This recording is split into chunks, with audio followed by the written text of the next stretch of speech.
मुफ्ती कासिम साहब जी sir.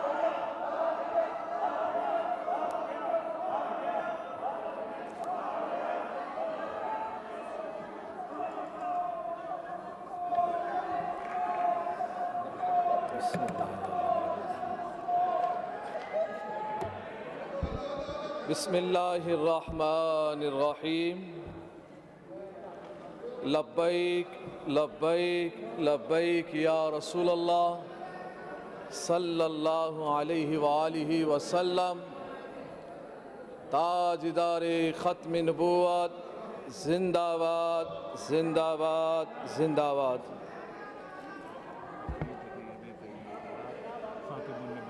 Bill जमा कराया, उस पर लाजमी बात करना, 9 महीने से जमा कराया नहीं ला रहे।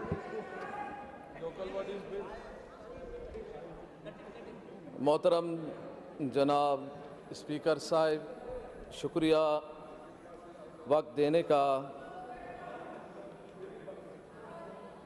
2021 और 22 का बजट पेश हुआ, जिस पर गुफ्तगू हुई, बातचीत हुई। दोनों जानिब से गुफ्तगू जारी सारी है और नज़्म ज़ब्त भी मफलूज है। आपसे मेरी गुजारिश है कि आप दोनों जानिब को ज़रा खामोश कराएं ताकि गुफ्तगू हो सके। Please order in the house.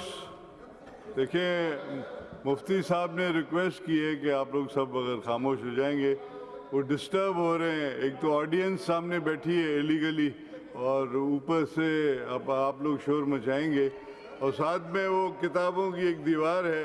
I hope वो डिस्टर्ब नहीं करेंगे आपको जी, क्योंकि ये सारी मेहनत फिरदौस साहब की है। इन्होंने सारे किताब पढ़ के इसका वो निचोड़ निकाल के, और आज उन्होंने।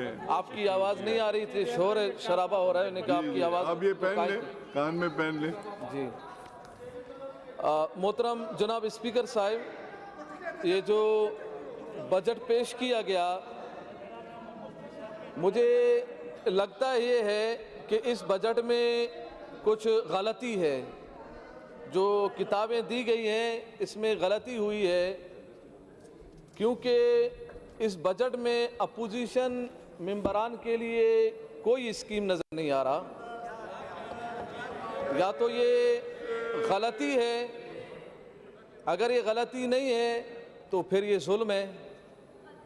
दो बातों में से एक है, और अगर जुल्म है तो ये जुल्म बंद किया जाए, रोक दिया जाए, क्योंकि अपोजिशन जमातें, अपोजिशन मेंबरान का भी हक है कि उनके हलकों में काम हो, उनके स्कीमें भी लिए जाए।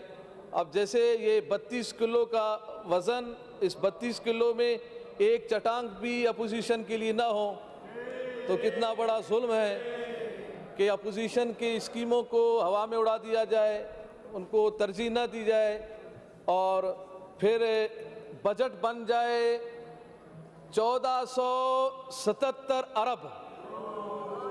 तो 1477 अरब इतना बड़ा बजट, और फिर रिज़ल्ट में कुछ भी नज़र ना आए। मोहतरम जनाब स्पीकर साहब, इस बजट में तालीम के लिए सबसे ज़्यादा हिस्सा रखा गया है, 277 अरब, और सेहत के लिए फिर दूसरे नंबर पर रखा गया है 172, और फिर बल्दियात के लिए। तो मैं जनाब स्पीकर साहब, मैं ये बताना चाहता हूँ कि इस बजट में जो सबसे ज़्यादा हिस्सा जिस महकमे के लिए रखा गया, उसकी हालत सबसे ज़्यादा बदतर है।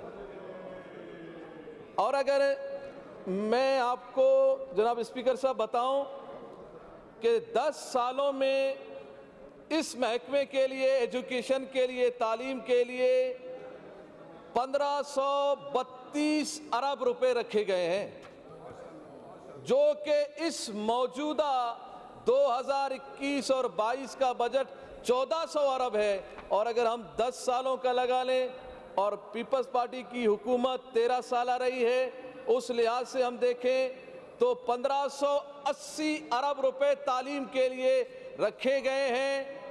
और उसमें मैं सिर्फ बात यहाँ से शुरू करूँ कि मेरे हलके में 44 स्कूल हैं और उन 44 स्कूलों में किसी एक में भी चौकीदार नहीं है।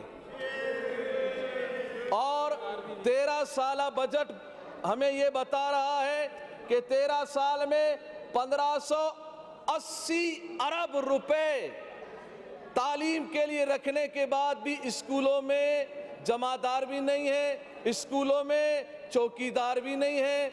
और फिर मैं थोड़ा सा ये भी बता दूं जनाब स्पीकर साहब कि 1477 अरब का बजट और 277 अरब तालीम के लिए जो मुख्तस किए गए हैं, उसके बाद स्कूलों का हाल क्या है वो मैं आपको बता रहा हूँ। देखिए ये स्कूल है जो कि आपके सामने दिखाए जा रहे हैं। ये कचरा कुंडी नहीं, ये बल्कि स्कूल है। और ये 2277 अरब और ये स्कूल का हाल है। ये स्कूल के सामने ये कचरा है, ये स्कूल के सामने ये कचरा, ये कराची है। ये स्कूल के सामने कचरा कुंडी बना हुआ है, ये स्कूल के सामने कचरा कुंडी बना हुआ है, ये स्कूल के सामने कचरा कुंडी बने हुए हैं। देखें आप इनको, ये मेरे पास इतना कुछ है कि मैं इसको बयान करूं तो काफ़ी वक्त लग जाए। ये सारा कचरा कुंडी बना हुआ है और बजट कितना है? 277 अरब। 277 अरब में कचरा मिलता है क्या? या उस कचरे को साफ करने के लिए स्वीपर तक नहीं है, जमादार भी नहीं है। और 277 अरब में कोई बाथरूम नहीं है। 277 अरब है, स्कूल में पानी पीने का नहीं है।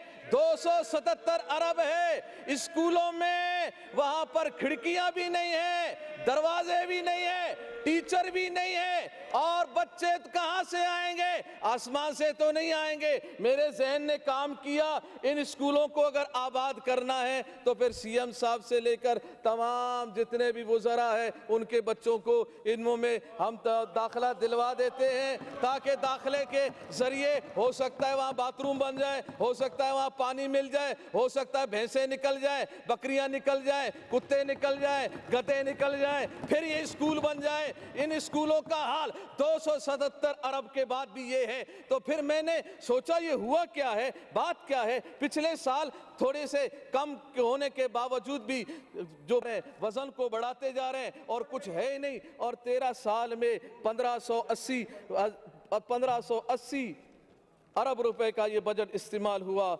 और अभी तक कुछ भी नहीं मिला वहाँ पर। सेहत के बारे में जनाब स्पीकर साहब, सेहत के हवाले से मैं गुफ्तगू करूँ। सेहत के हवाले से जो मेरे हलके के अंदर कार्डियो सेंटर बनाया जा रहा है और उसको तकरीबन 2009 से ये शुरू हुआ है, अब 2021 है। और ये इसी अंदाज में, जिस अंदाज में था उसी अंदाज में है, बल्कि इनके अंदर दरारें पड़ गई हैं। वो जो इमारत है जिसको बनाना शुरू किया गया, अब बनाते बनाते बनाते एक हिस्सा बन रहा है, दूसरा हिस्सा गिर रहा है, फिर तीसरा हिस्सा बनाते हैं तो जो दूसरा हिस्सा गिर जाता है। और जब मैंने उसको हाथ से झाड़ना शुरू किया, वो इतना मजबूत था कि मेरे हाथ से भी झड़ रहा था, उसका सीमेंट गिर रहा था, अभी तक बना नहीं है। तो फिर उस कार्डियो सेंटर में जो दिल के मरीज आएंगे उसकी हालत देखेंगे, वो वैसे ही मर जाएंगे। ये तो गिरने वाला है, हाँ देखते ही देखते गिर जाएगा। 2009 से लेकर अब तक इसको तकमील की तरफ नहीं लेके गए हैं और यही हाल रहा है।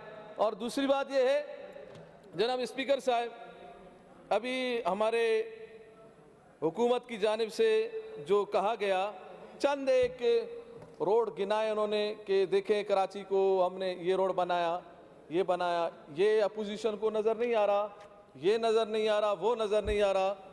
तो बहुत कुछ है जो हमने आपको दिखाया, ये भी नज़र आना चाहिए, ये कचरा भी नज़र आना चाहिए, और वो शेरशाह का रोड भी नज़र आना चाहिए, और वो बल्दिया के रोड भी नज़र आने चाहिए, वो गटर भी नज़र आने चाहिए, और वो जो स्कूल भी नज़र आने चाहिए, और वो डिस्पेंसरियाँ भी नज़र आनी चाहिए।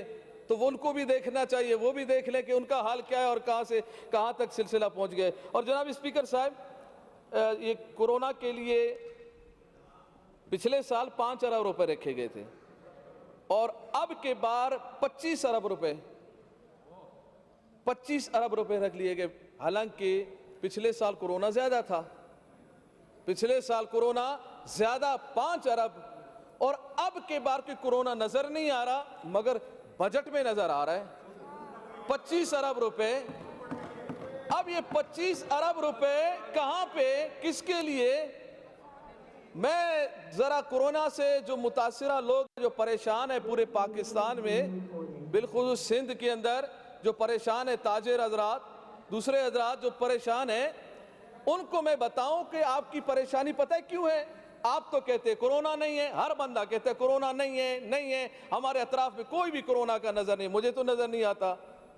तो फिर ये इतना शोर शराबे के साथ जोर देकर कोरोना कोरोना क्यों किया जाता है? इसलिए ताकि 5 अरब से 25 अरब तक पहुंच जाए। 5 अरब को हम 25 कैसे बनाएंगे? शोर मचाएंगे कोरोना का तो 25 बनेगा। ये फजूल बजट रखा गया है, बिला वजह रखा गया। चाइना से हम वैक्सीन लें, दुनिया से हम भीख भीख मांग के कोरोना के नाम पे फंड लें, वैक्सीन लें, और फिर उसके लिए हम 25 अरब रुपए रखे। ये 25 अरब रुपए बेहतर नहीं था कि अपोजिशन के 68 मेंबरान में तकसीम किए जाते, उनको बतौर फंड दिए जाते? 36 करोड़ रुपए बनते हैं अगर 68 मेंबरान पे हम तकसीम करें इसको, तो 36 करोड़ रुपए अगर आप हमें देते, हम हलकों में खुद इस्तेमाल करते, हम खुद लगाते, अपने सवाबदीद पे देखते, हम देखते कि कहाँ गटर का मसला है, कहाँ नाले का मसला है, कहाँ रोड का मसला है, कहाँ हॉस्पिटल का मसला है, तो फिर ये हालतें नहीं होती, ना स्कूलों की, ना हॉस्पिटलों की, ना रोडों की ये हालत ना होती। तो मेरी गुजारिश ये है कि अपोजिशन भी इस सिंध का हिस्सा है, हमारे हलके भी सिंध हैं, हमारे हलके भी, हम भी सिंध में रहते हैं, वो भी सिंध के बाशिंदे हैं। तो सिंध की हुकूमत हमें अलग से बजट दे। आज तक 3 साल गुजर गए, कोई बजट के अंदर हमें कोई फंड नहीं दिया गया। किसी को दिया गया? नहीं दिया गया। तो तभी हाल यही है, सबसे बदतर हालत सिंध की है, सबसे घिरी हुई हालत सिंध की है। और एक और बात, अक़लियतों के लिए 138 करोड़ रुपए रखे गए हैं, उनके माली मुआवना, तिब्बी इलाज, स्कॉलरशिप, शादी, जहेज फंड और कुदरती आफात, और उनके मजहबी मकामात की मुरम्मत और तज़यीन व आराइश के लिए 138 करोड़ रुपए रखे गए। ठीक है, आपने जो रखा है, मगर मसाजिद के लिए क्या रखा है? मदारिस के लिए क्या रखा है? इस पूरे बजट की कॉपी में पलटता रहा कि मस्जिद के लिए भी कुछ रखा गया है, मदरसे के लिए भी कुछ रखा गया है। नहीं नजर आ रहा। क्यों नहीं नजर आ रहा? और रखने वाला ही मस्जिद में नजर नहीं आता, वो वही मदारिस में नजर ही नहीं आते हैं, वो तो फिर मंदिरों में ही नजर आते हैं, मसाजिद में नजर नहीं आते। तो फिर मैं ये कह रहा हूं कि आप मसाजिद के लिए भी कुछ रखें। आप मस्जिद और मदारिस के खिलाफ यहाँ से धड़ाधड़ बिल तो पास कर दिए जाते हैं। मसाजिद और मदारिस को पर काबिज होने के लिए, अपने काबू में डालने के लिए, यहूद और नसारा के एजेंट को पूरा करने के लिए आप धड़ाधड़ बिल तो पास कर देते हैं, मगर उनके साथ ताउन क्या कर रहे हैं, उनके साथ इमदाद क्या कर रहे हैं? और फिर मैं इस बजट के अंदर मैंने देखा कि तालीम के हवाले से एक बात ये भी कही गई कि जनाब हम दौरे हाजिर के मुताबिक हम निसाब को मुरतब कर रहे हैं। कौन सा दौरे हाजिर? वो 9th की क्लास से जो खत्म नबूवत के पैराग्राफ को निकाला गया, वो सईद गनी साहब से मेरी 7-8 महीने पहले भी मैं यहाँ गुजारिश कर चुका हूँ, बता चुका हूँ कि वो जो 9th की क्लास से खत्म नबूवत के पैराग्राफ को किसने निकाला? सईद गनी साहब ने अभी तक मुझे जवाब नहीं दिया, उन्होंने कहा हमने एक्शन लिया है, हमने काम किया है, मैंने ये किया, हमने वो किया है। भाई जिसने खत्म नबूवत के पैराग्राफ को जिसने निकाला है उसको सामने लाया जाए। कौन है ये? आपकी हमदर्दी है उससे? नहीं है हमदर्दी। मैं जानता हूं सईद गनी साहब को, वो नमाज पढ़ते हैं, मैंने देखा है, वो अच्छे इंसान है, वो नहीं निकाल सकते। तो फिर जिसने निकाला है वो उसको सामने करे ना, बताएं कि खत्म नबूवत का मुनकिर कौन है। और फिर खत्म नबूवत के लिए यहां से हमने करारदाद पास की है, उस पर अभी तक अमल दरामद क्यों नहीं हुआ? क्यों नहीं हो रहा? हम इस्लाम पसंद है, हमें इस्लाम पसंद है, हम चाहते हैं कि इस्लाम हमारा नजरिया है, हम इस्लाम की तरफ हम चलना चाहते हैं। तो फिर मुझे ये बताएं कि खत्म नबूवत के इस करारदाद को आज तक क्यों यहाँ से पास होने के बाद कानून का हिस्सा क्यों नहीं बनाया गया? इसको हिस्सा बनाया जाता। और फिर इसके अंदर जनाब स्पीकर साहब, ये जो ज़कात उशर के हवाले से बजट में एक दरगाह है, दरगाह सखी अब्दुल वहाब शाह जेलानी हैदराबाद में, वहाँ एक स्कीम तकरीबन 7 साल से रखा हुआ है इसको, और 7 साल से अभी तक वो तकमील की तरफ नहीं है। वजह क्या है इसकी? और है भी कितने? 13 करोड़ की। 13 करोड़ में उस दरबार की मुरम्मत और आराइश के लिए रखे हुए 7 साल क्यों गुजर रहे हैं? क्यों? बात क्या है? वजह क्या है कि अभी 13 करोड़ नहीं लग पा रहे हैं? अच्छा, आप एक 13 करोड़ को सर्व करने की आप अगर अहलियत नहीं है तो फिर आप किसी और के हवाले कर देना। आप 13 करोड़ एक दरगाह पे सर्व करने में 7 साल लगा देते हैं। हाँ? और फिर एक और इसके अंदर दरगाह है, 6 दरगाहों की एक स्कीम है जो कि 15 करोड़ से चल रही है, और 2013 से ये स्कीम जारी है और अभी तक ताखीर का शिकार है, आज तक मुकम्मल नहीं हुआ। यानी 12 करोड़, 15 करोड़, 13 करोड़ की स्कीमें हैं और वो भी कई सालों में अभी तक पूरे होने की तरफ नहीं जा रहे हैं। और फिर इसमें जनाब स्पीकर साहब एक और बात कि क्या ये निज़ाम ऐसा ही चलेगा, इसी तरह चलेगा? यानी ये जुल्म पर जुल्म होता रहेगा? कराची, सिंध, पूरा अंदरूनी सिंध, वो कराची पूरा सिंध के अंदर है, ये क्यों तबाही की तरफ जा रहा है? हम नहीं कह रहे, पूरी दुनिया की आवाज़ यही है कि कराची की हालत जो कि अब किसी आम छोटे से भी शहर से बदतर है। वजह क्या है? वजह उसकी ये है कि सियासत के नज़र किया गया। मैं तवज्जो के साथ सियासत से बालातर होकर अवामी लिहाज से, एक अवामी खिदमत के लिहाज से बात कर रहा हूँ कि हम इस चीज़ को क्यों मद्देनज़र रखते हैं कि यार ये हल्का अपोजिशन का है, ये हुकूमत का है, ये फ़लान का हल्का, ये इसका हल्का है। अवाम तो वो तो अवाम, उसमें पीपी की भी अवाम होगी, एमक्यूएम की भी होगी, टीएलपी की भी होगी और दूसरे जमातों की भी होगी। तो आप अवाम को क्यों सज़ा दे रहे हैं? आप उस हल्के में क्यों काम नहीं करते हैं? अच्छा, आप काम करते हैं, आपको चाहिए आप जब काम करें तो हम मुंतखब नुमाइंदे हैं ना, वहाँ के हम मुंतखब नुमाइंदे हैं, तो आप हमसे रब्ता करके वहाँ का काम कराएं। आप अपने ही जमात के किसी बंदे को आगे करके ताकि हमारी बात, हमारा वाह हो और ये लोग समझे कि देखे पीपी वाले काम कर रहे हैं, पीपी की जमात काम कर रही है। भाई पीपी के का काम नहीं है, वो फंड, वो टैक्स के पैसे हमारे हैं, हमारे टैक्स के पैसों से, सिंध के अवाम के टैक्स के पैसों से काम हो रहा है। और फिर जो मुंतखब नुमाइंदा है उसको आप वहाँ पर शामिल करके उनसे आप काम करवाएं ताकि काम की दुरुस्तगी भी हो, सही सिमत की तरफ भी जाए। अल्लाह ताला से दुआ है, अल्लाह ताला हम सबको सिंध की सही मानों में तरक्की के लिए काम करने की और पाकिस्तान की बका के लिए, इस्लाम पर कायम दायम रहने के लिए हमें काम करने की तौफीक अता फरमाए। टोपी पे बात चली, एक बात मैं भी कर दूं कि टोपी और शेरवानी के लिहाज से फिरदौस शमीन साहब ने आज यहाँ ज़ेब तन होके आए और फिर एक आवाज़ ये आई कि सिंधी टोपी और हजरत का जैसे दिन मनाया जाता है तो शेरवानी का और इस टोपी का भी दिन मनाया जाए। तो अफसोस मुझे थोड़ा ये लगा कि इमामा पहनने का दिन कब मनाएंगे? तो एक इमामा पहनने का दिन भी मनाना चाहिए और ये आवाज़ आनी चाहिए थे ये बात मेरी तरफ से नहीं, आप सबकी तरफ से होनी चाहिए थी कि सिंध असम्बली में सारे मेंबरान इंशाअल्लाह बजट वाले दिन इमामा शरीफ से भी तन पे करके आएंगे इंशाअल्लाह। लब्बैक लब्बैक लब्बैक या रसूल अल्लाह, लब्बैक लब्बैक लब्बैक या रसूल अल्लाह सल्लल्लाहु अलैहि वसल्लम। ताजदारी खत्म नबूवत जिंदाबाद जिंदाबाद जिंदाबाद।